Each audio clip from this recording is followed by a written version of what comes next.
G'day guys, you'll be excited for the Xtrail people. The time has finally come. 40 series is out of the shed, Land Rover's running, got all my parts lined up on the shelf ready to get this thing passed over the pits. Alright, so I've decided I'm going to do front CV shafts and the hub assemblies and brakes in today's video, just because I've got to pull most of it apart anyway. And then I may throw the new shocks in at the same time. So this is a bit of a mix-up video, just a bit of everything for you, but yeah, you'll see how it gets done. So first up, I'm going to get the CV nut off.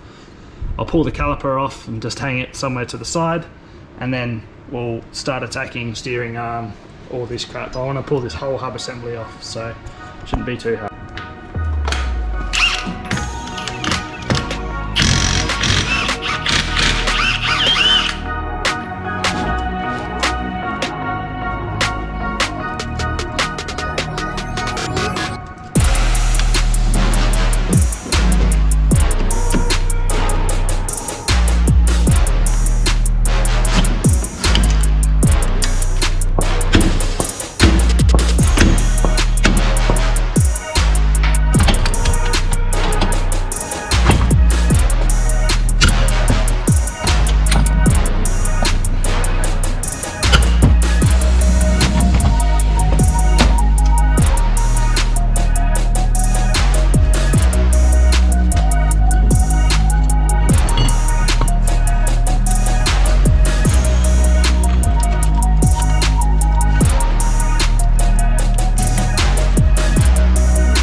Alright, so at this point here, if you were, let me get that light back a little bit, if you were doing a CV shaft, you wouldn't need to attack this nut.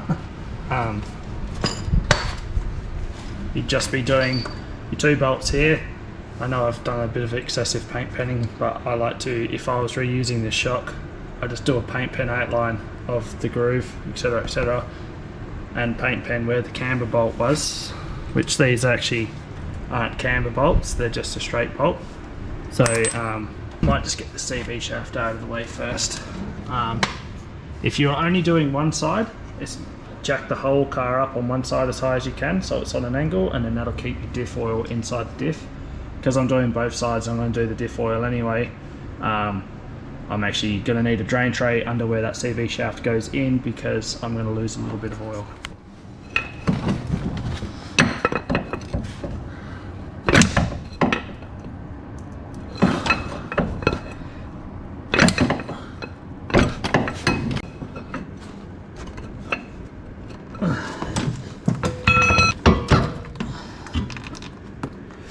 So if you're not doing the diff seal as well, which I forgot to order, just be careful dragging the CV out, otherwise you'll damage your seal. To get the CV shaft in can require a bit of force. You just want to, same again, be careful getting it in to the diff.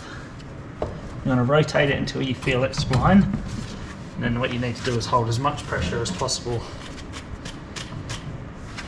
against the CV. And you want a soft blow hammer.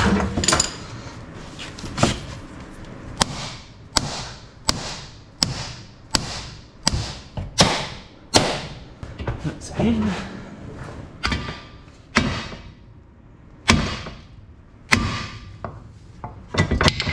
Nice.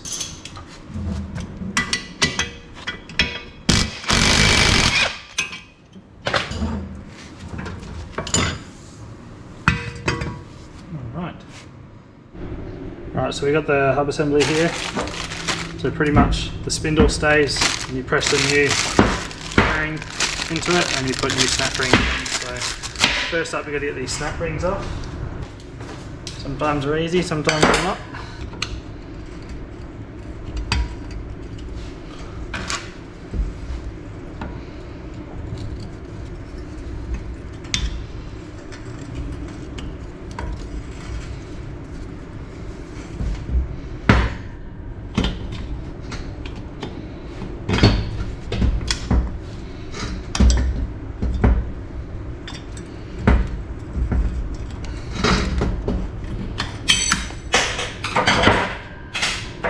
What we've got to do now is press this part of the spindle out.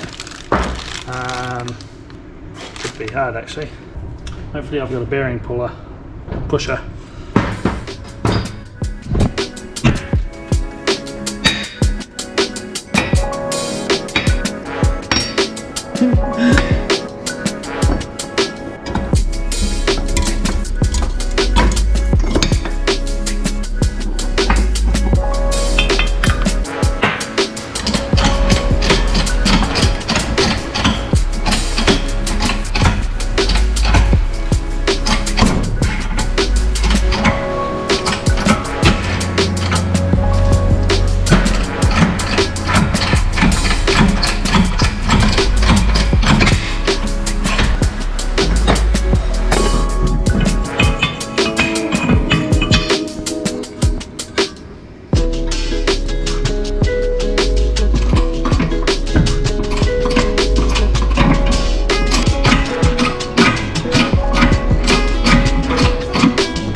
Alrighty, so I made that look ugly, but that's the new hub assembly and bearing in place. Now, one thing that seems to get overlooked a lot is your CV nut is actually very important to torque to the desired spec, because it does give you a preload effect on your bearings. When you're doing this, changing a CV, anything like that, that the main CV nut gets torqued to the spec, which I'll get for you shortly.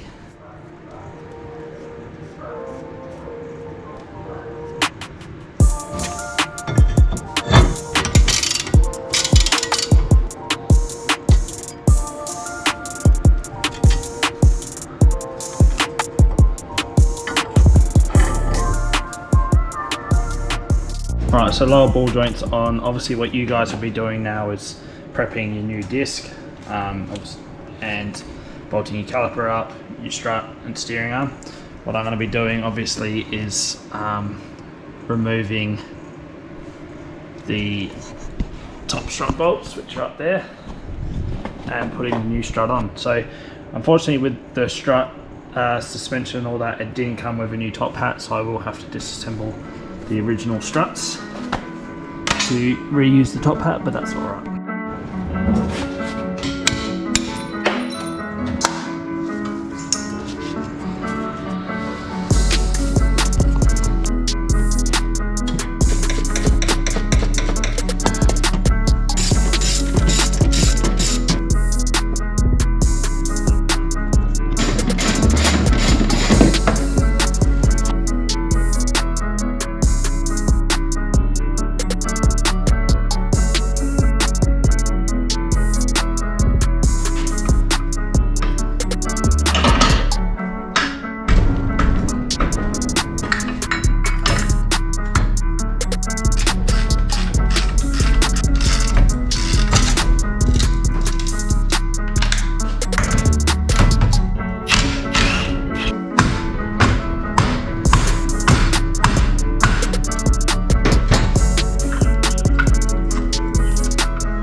So that's the rear strut assembled. I am going to go and buy some new rubber dust boots. You can get the ones that are split already, just to slide over this and protect the bore a bit. More so for the fact that dirt will sit in that lip and eventually chew the seal out.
Super important for these pins to actually move, because if they don't, you'll get uneven brake pad wear. So any chance you get, I normally just give them a quick wipe off and re-lube them.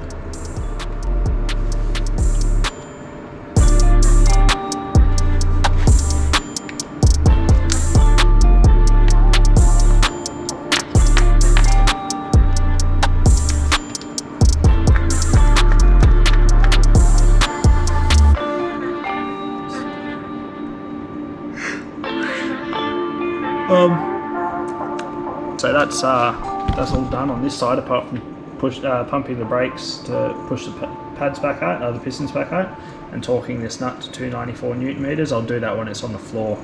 I've still got to do the right hand side, which is the exact same process. The only difference is your CV shaft actually is a bolt on to the to your diff. So you actually bolt the CV shaft on this side, but everything else apart from that is the same. So I'll show you end result once we've got the suspension on. For those of you wondering, these are King steel wheel, POS 20 offset 15 inch. They clear the calipers. They're 225 75 15. So yeah, I'll leave this side until I've done the rear suspension. Bolt it back up, sit it on the floor just so we can see how much height we've gained. I've got the hiccups again.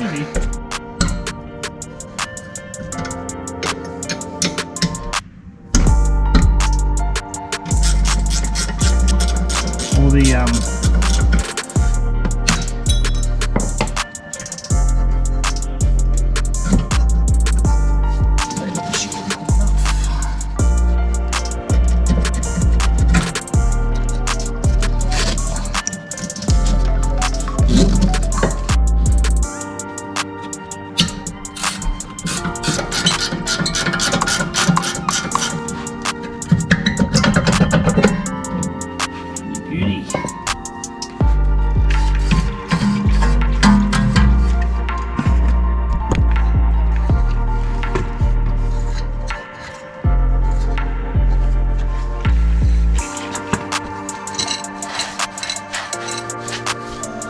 no, there isn't.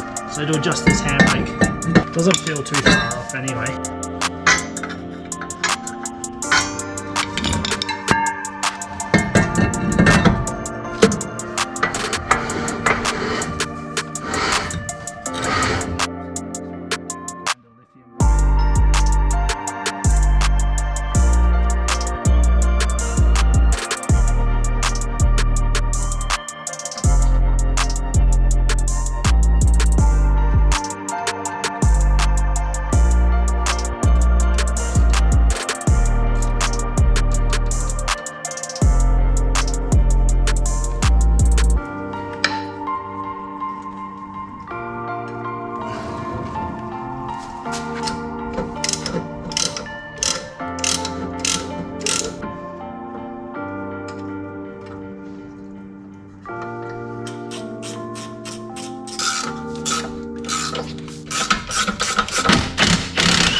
So that's front and rear done.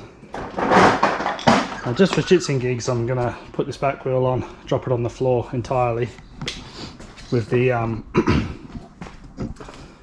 with the old wheels on this side and the standard lift, just to see what we've gained. So I'm pretty excited about that.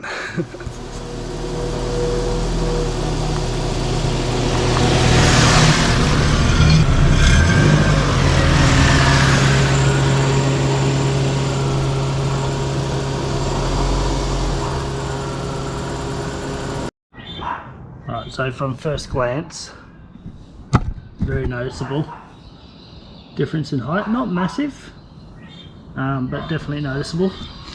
What we'll do now is I'm going to take a measurement from the centre of the CV shaft to the wheel arch on both sides. That'll give us how much I gained in suspension, and then I'll take from the wheel arch to the floor, and that'll give us an overall gain compared to the other side. Let's go 475, 450, 450 again, yeah, 480. So we've gained 30mm in the rear, 25mm in the front from suspension. Roughly 820, maybe just slightly over, but we'll call it 820. That's 775, 775, so 25. So all up we've gained 2 inches via suspension and tyres in the rear. In the front again, we're looking at, we'll go 760. Also, I just noticed these tyres are a little bit flat, so we'll probably add a 5mm one for that, so 765. And we're looking at 820. So 765, 820, so 35mm, 55. So we've gained 55mm in the front and 50mm in the rear, so that's pretty cool. I wouldn't say it looks a lot higher, but that's what I was going for anyway, because I need this car to be registered over the pits. So it's definitely important for me to make sure that I kept it legal. So yeah. Also have done one headlight and not the other. So it's like this whole side's new. Apart from the paintwork, look at this panel. And this fender, I need to either pick up another door or have a go at painting. But 2-pack's pretty hard to paint normally, so yeah, that's it for this one, guys. So obviously I'm going to go do the other side now, but it's the exact same process, so you don't need to see that. But give me 20 seconds. By the time you finish watching my little speech here, it'll be cutting through into a completion of the whole car. Hopefully some scenic spot on a lawn that's mowed rather than weeds. See you shortly.